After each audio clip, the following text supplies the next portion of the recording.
Sound check one.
Good morning. Welcome to the Audit Finance Administration Committee. Currently, we are at 4 members, and we do need a fifth, so we are waiting for quorum currently. So be back in a bit.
Good morning. Welcome back to the Audit Finance Administration Committee. And in chambers with me is Councillor Spadafora, online is Councillor Crutch, Alex Wilson, and Councillor Taddison. I'd like to call this meeting to order and for all electronic devices to be switched to a non-audible function during committee meetings.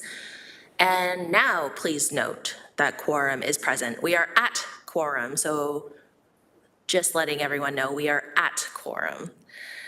So Madam Clerk, are there any changes to this agenda? No, Madam Chair, there are no changes to the agenda. May I have a mover and a seconder to approve the agenda as presented, please? Councillor Spadafora, Councillor Crutch. Any discussion on the agenda? Seeing none, may I have your vote, please?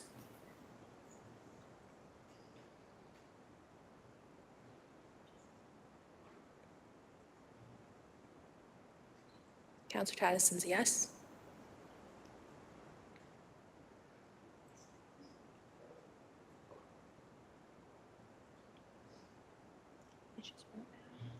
And the vote is up.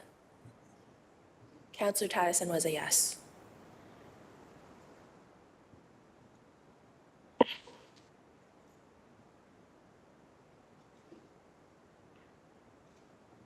And that vote carries 5-0. Thank you. Are there any declarations of interest? Seeing none. Moving on to the approval of minutes from previous meetings. So this is the June 20th, 2024 meeting. May I please have a mover and a seconder to approve the minutes of the June 20th, 24 meeting? Councillor Spadafora, Councillor Crutch, please. Any discussion on the approval of these minutes?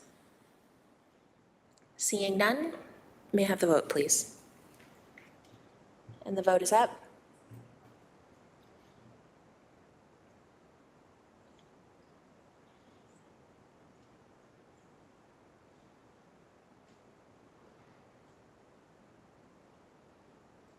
That vote carries 5-0. Thank you.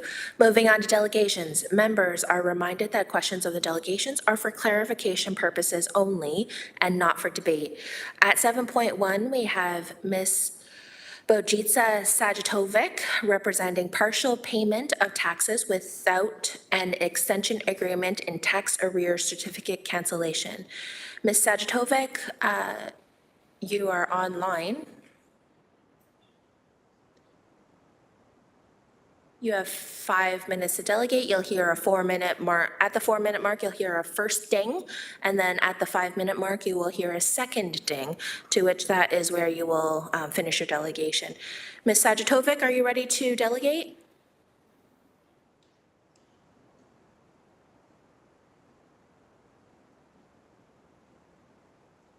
Ms. Sajatovic, are you there? Yes, I'm here. Ah, wonderful. So you have 5 minutes, so please, anytime you're ready to start. Okay, thank you. So I'd like to talk about the partial taxes in payment of partial taxes for the city of Hamilton. I know that the Municipal Act 2001 talks about how partial payment is not accepted if there's a tax arrears certificate, unless an extension agreement is put into place. But that doesn't seem to be happening in Hamilton. And I'll start the presentation to kind of give an overview of what I'm trying to discuss. So the tax registration and tax sale, what is the difference between a tax registration and tax sale? Registration is a set of procedures that must be conducted before a property can be advertised for tax sale. These procedures include registering tax arrears certificate, notifying everyone who has an interest in the property. These procedures continue until the taxes are paid in full, which is the full cancellation price. An extension agreement is issued and fulfilled, where the taxes have been not paid and 1 year has passed since the tax certificate has been registered. Tax sale is a set of procedures that must be conducted if the taxes remain unpaid for 1 year after a tax arrears certificate was registered. So partial payment of taxes. Can a municipality accept partial payment after tax arrears certificate has been registered? Municipalities cannot accept a partial payment unless an extension agreement is entered into and passed as a bylaw, subsection 347 Bracket 3 of the Municipal Act 2001 states no part payment shall be accepted on account of taxes in respect of what a tax arrear certificate is registered under this act, except under the extension agreement entered into under subsection 378. And then, so it says, please note that the extension agreement may only be entered into 1 year of the date that tax arrear certificate was registered. So 378, bracket 1. So partial payment of tax cancellation certificates are not, you can accept a partial payment of tax arrear certificate cancellation allowed. If you are not yet registered as a tax arrear certificate, you can accept a partial payment. But if you have a registered tax arrear certificate, you cannot accept partial payment. So I just discussed, and I don't think I have much time. But anyway, does a municipality have to offer an extension agreement? No, they don't have to. And then the last slide, I talk about, since all cities, to my knowledge, in Ontario do follow the Municipal Act 2001 when it comes to cancellation of tax arrear certificates. I know that the city of Hamilton has, in some instances, not followed it. And this has led to a lot of lawsuits because there are people coming about and they're not owners of the property, and they're paying partial payment and they're not making extension orders. And what's happening, those lawsuits begin because there's no lien on the property. If a full cancellation price is paid for a property and tax arrear certificate, then automatically there's a lien on the property. And if there's a lien on the property, there's no need for anybody to sue somebody because they paid somebody else's taxes. So there needs to be some type of protection for people in Hamilton so that, if somebody, like if they're down in the dumps, they can't afford their taxes, they don't need somebody coming around paying partial amount of their taxes and later on non-stop suing them, which is going to cost the government a lot of money, which it did in instances. There was a lot of losses, cost the government taxpayers money, and it cost the person who can't afford his own taxes to be paid. Now the problem is now he's got to pay for legal fees to represent himself, so that he's double in trouble. So that kind of stuff shouldn't be happening. And I'm pretty sure the Municipal Act came in place regarding partial payment not being allowed because people were getting sued because people would pay other people's taxes partially, and then they would start lawsuits, and because people assume that you pay someone else's taxes, that you become an owner of a property, or because you paid their taxes. But there's a lot of lawsuits in place that you don't own a property just because you paid somebody's taxes. But a lot of people don't realize this, so they try to sue, and they pay someone. So the city needs to make sure that they don't allow people who aren't owners of a property, or even if someone misleads the city, the city believes, hey, this is legit, I'm going to take this person's partial payment without an extension order, they need to make sure they don't do that. Can you start, because when they do that, can you start wrapping up, please? sorry. Yeah, so when they do that, they put at risk other people, the taxpayers, because no other city, to my knowledge, has done that. And even if they make that error, they take someone's partial payment in the error, and then that person starts a lawsuit against the people who they think they should be suing because they pay taxes on a property. The thing is, Thank you, Ms. the city of Hamilton they need to return the money back to the person who paid partial payment so that they don't continue with their lawsuits. Thank you so much, Ms. Sajatovic. That is your 5 minutes and a little beyond. Are there any questions from committee to Ms. Sajatovic? Seeing none. Thank you again, Ms. Sajatovic. May I please have a mover and a seconder to receive this delegation? Councillor Spadafora and Councillor Taddison, please. May I have the vote?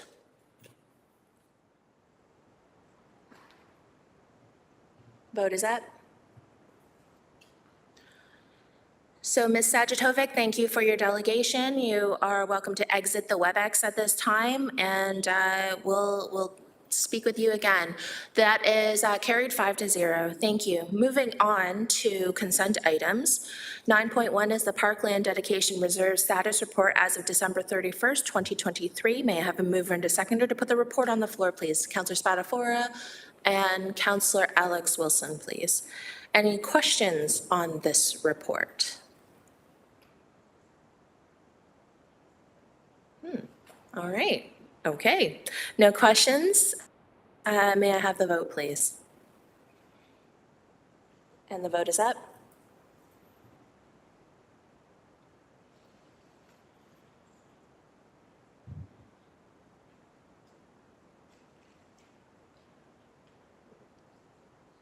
And that vote carries 5-0. Thank you. Moving on to discussion items. 10.1 is the proposed amendments to bylaw 12-094 to transition to the Canadian Overnight Repo Rate Average, CORA, FCS 11079B. May I have a mover and a seconder to put this report on the floor, please? Councillor Alex Wilson, Councillor Spatafora. Any questions for staff? I feel like this is a pretty straightforward administration type thing. So seeing that there are no questions, may I have the vote, please?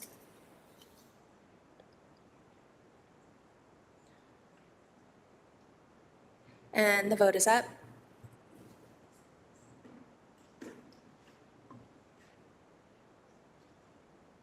And that vote carries 5-0. Moving on to 10.2, which is the extension of contract C12-13-21, Professional and Consultant Services Roster, FCS 24038. May I have a mover and a seconder to put the report on the floor, please? Councillor Spatafora and Councillor Alex Wilson. Any questions for staff? I think that this one is, again, cybersecurity is impacted. It's one of those, let's just move it over, but we're doing a bit of rejig on that. Wonderful. I'm getting nods from the bench. Seeing as there are no questions for staff, may I have the vote, please? And the vote is up.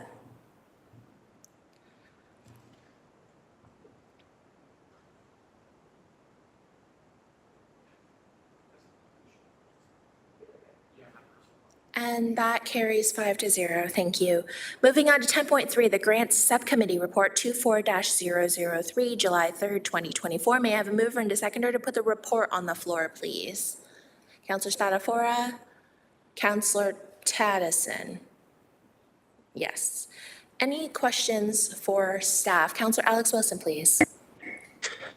Thank you. Through you, Chair, seeing that there's been a couple of decisions made at the Grants Committee, wondering if from more of a long-term perspective, we could hear where the CEF is going and what some of the work in the lead up till 2025 will entail. Okay. Just knowing that there's like an ongoing process of transition, wondering if staff would be able to kind of talk at not the appeals process for this journey, but for the 2025 process, what some of the changes happening and some of the work underway to enable those changes. Wonderful. Director Chase, please. Thank you. Jessica Chase, Acting Director of Communications, Government Relations and Community Engagement. Through the chair, so in terms of the City Enrichment Fund, our goal is to continue to evolve the program and respond to community needs. So one of the things that we've been doing over the last year or so is continuing to hear from community around some of the opportunities to continue to improve the program. So we will continue to engage in those conversations. Some of the things that you'll see before you today include where we're going in the evolution of the program. So for instance, one of the things that we have heard from community is the challenges with sustainability of funding. And so you'll see in one of the reports that came forward to Grant Subcommittee that we are proposing a multi-year pilot project that would start to establish more of a stable funding for those organizations so that they know what they can expect in the future years. The other piece that we've heard from organizations, and you'll see reflected in the reports, is that while it's important that we have an equitable approach through the City Enrichment Fund, we also recognize that the needs of different sectors vary across, for instance, the needs of the arts sector may vary from those in community services. And so we are going to be doing further work to look at how we can apply more of a sector-based approach and be more responsive to those individual sector needs. Counselor? Thank you. I think that starts moving the needle, especially in the right direction for some of the groups who do rely on that essentially operating funding for a like thinking about service delivering organizations that are receiving operating funding in the form of a grant as they get it every year, and it's for the same programs every year. Our programs refer out and we rely on that work happening in community, thinking of things like food bank provision, seniors assistance. Those are some of the more social service kind of roles that are being done through these organizations. Is it that what I'm hearing though is it's out of scope of this review, because this review is about the CEF itself, is out of scope to consider whether operating funding agreements would be more appropriate than CEF funding? My understanding is some of these groups are applying for CEF because that's where the money is. While appreciating some of these changes, wondering if the more the transitioning out of a grant model towards operating funding is in scope of the current review, or if that would need to be separately established. Director Chase? So through the chair, so I would say in terms of the scope of the review, it is more specific to those within the City Enrichment Fund. However, I think where there are opportunities, and we do regularly have conversations with our colleagues in other divisions, and where there are opportunities to look at funding outside of CF that may be more appropriate, then we would continue to engage in those conversations as they come up. But in terms of where this particular report is focused, the scope would be more specific around the grant program. Okay. Counselor? And then thank you, that really helps for kind of where we're going for 2025. For 2024, would it just be possible to get an overview of the appeals process that's in place? Is it requiring an A grade to appeal? Is that still what? Director? Yes, through the chair. So what's before you is actually we're proposing two different streams. So we are proposing both one-time bridge funding as well as an appeals process. So the appeals process, which we've recommended a total pot of $50,000 for that, would really be to address those with extenuating circumstances. So this could be something like if an organization had turnover in one of their key grant writers, for instance, that may be considered an extenuating circumstance, and that would be the appeals process. The bridge funding, which is also one-time in nature, is to address the fact that we recognize that the CF is still in a transitional phase. So for instance, last year there was an appeals process, and this year what we are recommending is that those would be eligible that received an A grade only. Counselor, any other questions then? No, those are my questions. Thank you. Wonderful, thank you. Any other questions for staff on this particular item? Okay, seeing none, we already have a mover and a seconder, so may I have the vote, please? And the vote is up.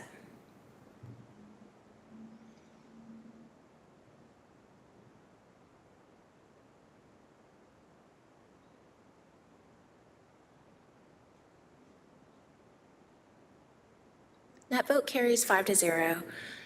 Thank you, committee. We are now moving to adjournment. Councillor Spatafora was quick on the draw. May I have a seconder? Councillor Taddison. May I have the vote, please?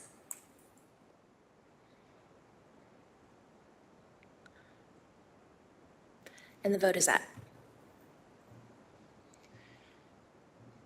Thank you again, committee, for a highly efficient meeting. We are adjourned at 5-0. Thank you. In a 20-minute sort of committee meeting. Thank you.